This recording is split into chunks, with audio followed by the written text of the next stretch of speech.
Non verbal reasoning मधल्या महत्वाच्या Dias fossa या टॉपिक मधली रोटेशन मेथड आपल्याला बघायची आहे. या मेथड मध्ये दोन लिमिटेशन्स आपल्याला लक्षात ठेवायच्या.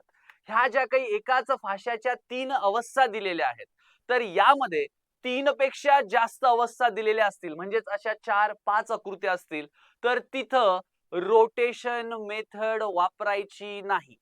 तीन पेक्षा जास्त अवस्था दिल्या असतील तर तिथं रोटेशन मेथड वापरायची नाही. आणि दुसरी गोष्ट, जेव्हा आपल्याला कंपॅरिझन करायचं असतंय तेव्हा दोन अवस्थांमध्ये कोणता तरी एकच पृष्ठ कॉमन पाहिजे.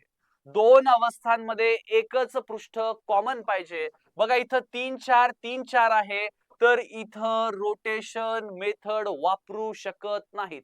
रोटेशन मेथड वापरण्यासाठी एकच पृष्ठ कॉमन पाहिजे. दोन पृष्ठ कॉमन असतील तर आपण कॉमन मेथड वापरतो, तर इथं आपल्याला एकच पृष्ठ कॉमन पाहिजे. आता बघा याचं आणि जर याचं कंपॅरिझन करायचं म्हटलं तर इथं 6 आहे, इथं 6 आहे.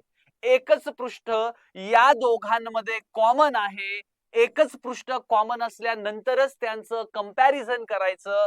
तर हे 6 लिहिलं, हे 6 लिहिलं. आता 6 पासून एकतर घड्याळाच्या काट्याच्या दिशेत जायचं. मग एकदा घड्याळाच्या काट्याच्या दिशेत गेल्यानंतर दुसऱ्यामध्ये सुद्धा घड्याळाच्या काट्याच्याच दिशेत जायचं.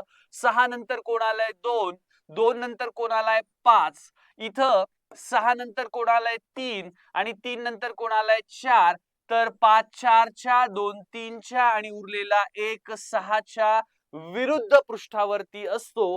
ही रोटेशन मेथड आहे. बाय कॉमन मेथडनं काही सेकंदात उत्तर येते, पण सगळीकडे येते का नाही. बाय रोटेशन मेथड मध्ये त्याच्यापेक्षा थोडासा जास्त वेळ लागतो, पण इथंही उत्तर लवकरच येतंय. आणि ह्या दोन्हीही मेथडनं आलं नाही तर मग शेवटी बेसिक मेथड आहेच. आणि ही रोटेशन मेथड तुम्हाला समजली असेल तर या प्रश्नाचं उत्तर बाय रोटेशन मेथड काढा आणि या प्रश्नाचं उत्तर कमेंट करा.